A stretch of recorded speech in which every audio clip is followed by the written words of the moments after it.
I thought it would be really great to show you how I edit skin in Lightroom. Now, I know a lot of photographers edit skin in Photoshop, but for me personally, I find that it is much easier to edit skin in Lightroom because I'm already editing the majority of my image itself in Lightroom. So, this is what I would do for skin editing for a typical image that I shoot. So, this image is from an online course that I filmed, and I shot some images during that course. So she is a model of mine that I use all of the time, and she's already absolutely stunning and gorgeous. I honestly could leave this picture just as is and she would be absolutely stunning. But just for this video, I am showing you how I would edit skin just to fine tune it and make it look even more beautiful for your clients. So the first thing I see when I look at this image, aside from her gorgeous face, is there's just a smidge of discoloration on the cheeks, which is very common in most women, and maybe just like a hair here on her chin that is coming out from her curls that kind of overlapped onto her face. And just a little bit of contrast, obviously, just from normal discoloration in the skin, a little bit of hyperpigmentation. But other than that, honestly, it's almost perfect. Maybe this little area here of this fine line I might fix. So this is what I would do if I were editing this image for a client. First thing I would do is use my healing brush here. So let's open the healing brush. Now make sure that you're not on AI and that you're not on clone. You want to be on the healing brush. So this middle one here. So I am going, and I'm so sorry, I keep calling it a brush. I tend to call everything a brush, the healing tool. So make sure that you're on the healing tool and not the clone tool. So all I would do is just come in here and maybe just make it just about as big as the spot that I want to remove. Click that, find a clean area to clone it from. Same here, just take it to a clean area. Same here, make it a little bit bigger. Take that to a clean area, and then maybe this one here, take that to a clean area as well, and then maybe here. And this isn't really even necessary. I'm just really fine-tune editing this image. I could leave these here and just use my skin brush and it would probably be fine, but just to show you, so if you ever have a client who has blemishes or something like that, the healing tool is a really great way to fix those little areas. So I'm just kind of basically trying to fix the color of this. The texture won't matter as much once we run our brush. And then the other thing I might do is just that little area here. Make that a little smaller, run down, and then use a clean spot to pull from there. So when I turn the healing tool off, this is what we're left with. And just to show you kind of the before and after, there's still a little bit of discoloration there, but that is fine. But this little area is gone, and this is just a little bit smoother. So I'm going to go back to my image, come in just a little bit more. Now this little hair here, I'm also going to use the healing tool again. Just bring that down, get a clean spot that's close to it so the color of the skin will be pretty close. Same here, this tiny little spot, and maybe this little spot here. And I think that's good. So we got rid of the little hair that was there, kind of fixed a little bit of the discoloration here, and everything else is perfect. She is such a beautiful girl. She literally never needs editing after any of her sessions. I'm going to open this back up and maybe just work on this one little spot here that felt darker. Now, if it pulls from an area that obviously does not work, you can just readjust it and bring it up to an area that's closer to where you're trying to fix. And then when you turn that off, that's what we're left with. Now this is already beautiful. I could leave it here if I wanted to, but just to show you what I do with my skin brush, I never edit a single session without running my skin brush over the skin for all of my clients. So I'm going to come here to the brush tab, and I am going to select the brush. Now I already have a custom brush made called my skin brush, but for those of you who don't, you just open this brush area, and just any brush you have in there, it doesn't matter what it is. If you just click one, if you just set everything back to 0, like this was an exposure brush, but I'm just changing it back to 0. So anytime you modify a brush inside here, you can save it. So I'm going to show you what I do for skin.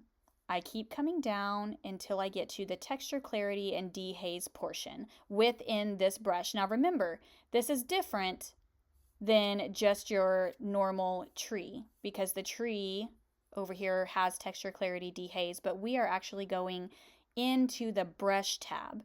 So then when you click the brush, it's got those same similar settings, but inside of the brush. So here we see texture, clarity, dehaze. I always pull my texture down to anywhere between -40 and -60, just depending on how much skin smoothing I need to do. And clarity, I'm going to take that just around -20. So these are the two settings inside the brush that I am changing. Everything else inside the brush setting is set to 0. So now that I've got that set, I'm going to come over here, and I don't want my brush to be as big as her face. I need the brush itself to be a size that is small enough to move between all of the parts of her face, because you don't want to run a brush over the lips or over the eyes.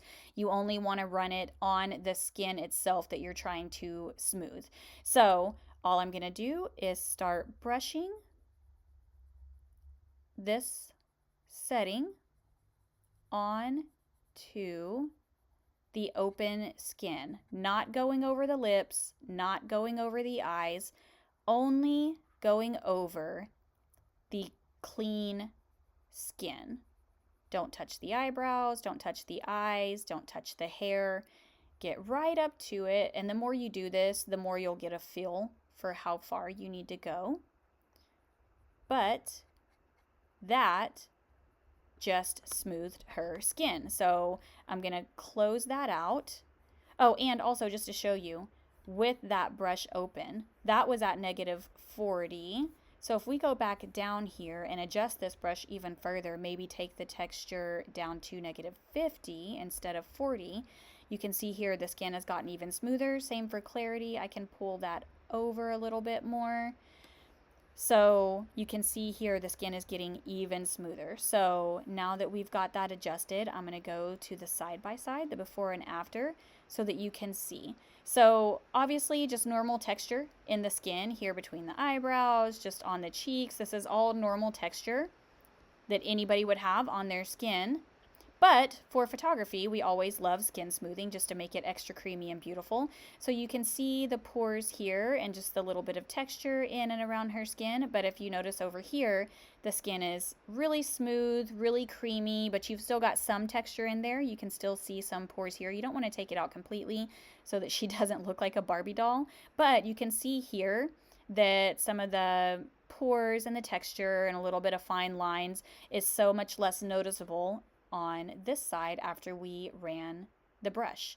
So that's how I would edit skin for a typical image. So then when I zoom out, obviously already a beautiful picture, but here I've added my preset over it, and then I did the skin smoothing. And one thing I always do, guys, once I zoom back out after I finish the face, I go back to that same brush and I add the same smoothing over any of the skin on the body that is showing that does not have tattoos on it. And that keeps the skin smooth throughout the entire picture instead of only on the face, so that everything flows together really nicely. So here you have the before and here you have the after.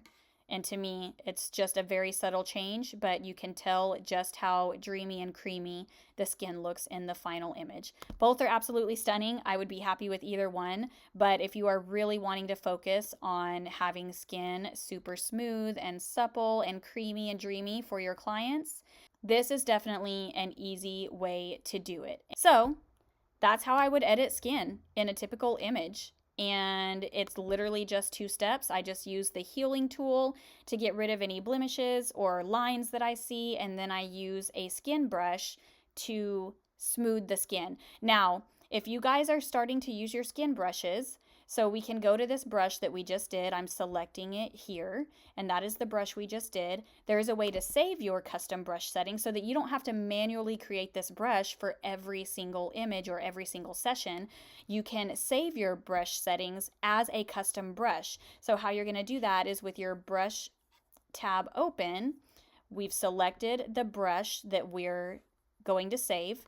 So here you'll see that it says Mask 1 preset, that it is custom because we just customized those settings. But if you click this custom and you scroll all the way down, I know I have a ton of brushes. I have been shooting for over 10 years, so I have literally a brush for everything. So you'll see here I have Skin Brush 2, Skin Brush with Color, Skin Brush Heavy. You can name them whatever you want to remember what they do. But basically all you want to do is come down to this bottom part where it says Save Custom Settings as a new preset. I realize you may not be able to see this fully because of my screen recording position, but I will be sure to add a screenshot in here of that. But you basically want to click this at the bottom where it says Save Current Settings as New Preset. So I click that. You'll get this little box that comes up, and I'll just say My Skin Brush 4. And then you click create. So now say you went to another image and you wanted to do that same brush. Get this back here. So say we zoomed in and we want to smooth her face. We can come over here to the brush tab, click brush, and then here, if you have your Lightroom set up well, it should save the very last brush you use, but if it didn't, you just click on that and you scroll through until you find the brush that you saved, and then you click it, and then you are ready to go and use that brush to start smoothing. So you can save your custom settings into a permanent brush, and you can create one for everything, for skin smoothing, for exposure, for redness, for anything that you want to fix with a brush. You can save your settings for it. So that, my friends, is how I edit skin. I hope this was helpful. This is all done in Lightroom, so that if you are a person who doesn't like having to edit both in Lightroom and Photoshop, this is an option for editing skin within Lightroom so that you don't have to open up Photoshop and carry your image over to it if you don't really want that added step. You can do so much in Lightroom, and skin smoothing brushes are one of my absolute favorite things. I never, ever, ever edit a session without using my skin smoothing brushes. So definitely save some skin brushes. It will save you a lot of time. It will help you streamline your process, and it will help you make your skin look beautiful and creamy and dreamy for all of your clients. So hopefully this was helpful. I hope you guys have a wonderful day, and until the next time, bye.